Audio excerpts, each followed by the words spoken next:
Sorry, salah aku. Kalau aku yang pergi, kau tak jadi macam ni, Risa. Patutlah Cik Noah tiba-tiba hilang. Rupanya pergi kat Marisa. Tak, sekarang ni, cuba cerita kat aku apa jadi sebenarnya.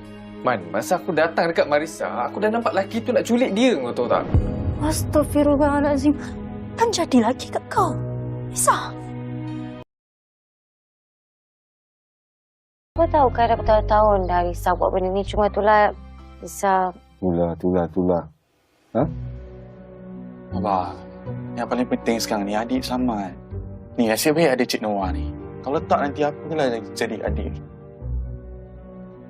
Ya, terima kasih lah. Yang selamatkan anak saya.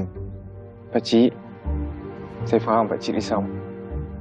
Tapi saya yang patut minta maaf.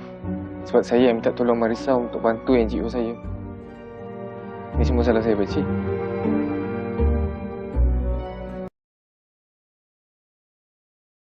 Nak tu, perempuan semalam tu mana? Perempuan yang semalam? Oh, perempuan tu namanya Marisa. Seorang lagi nama Rijiha. Perempuan. Bukan awak dah tahu ke nama diorang? Diorang dah balik dah? Cik Noah ada? Cik Noah hantar diorang balik? Cik Noah memang dah kenal lama dengan Marisa sebab lah nampak macam rapat je. Asal? Jealous ke? Bila dalam keadaan cemas kan, dia akan jadi takut, dia akan jadi sesak nafas, dia akan jadi menggigil. So, tu ke serangan panik? Better Cik Noah sendiri yang pergi tanya dia. Bagi tahu dia. Sebab kalau saya yang bagi tahu, saya risaulah saya buka pasal kisah hitam kawan saya sendiri. Kisah hitam? Saya boleh je nak call tapi saya takut ganggu pula. Okey je kot. Kalau Cik Noah call dia, dia pun happy. Ha?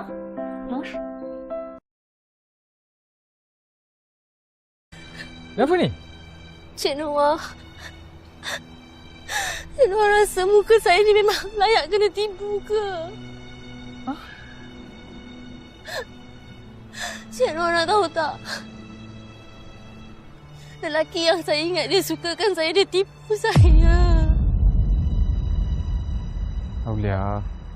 Cik Noah tahu kan? Saya pernah beritahu Cik Noah yang saya ni sebatang kara.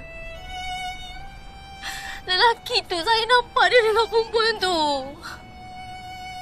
Lepas tu tiba-tiba bila saya nampak dia salahkan saya balik. Dia cakap ni semua salah saya. Dia cakap selama ni dia dengan saya sebab dia cuma kesiankan saya je. Dia kata saya ni tak layak untuk dengan siapa-siapa pun. Sampai hati dia.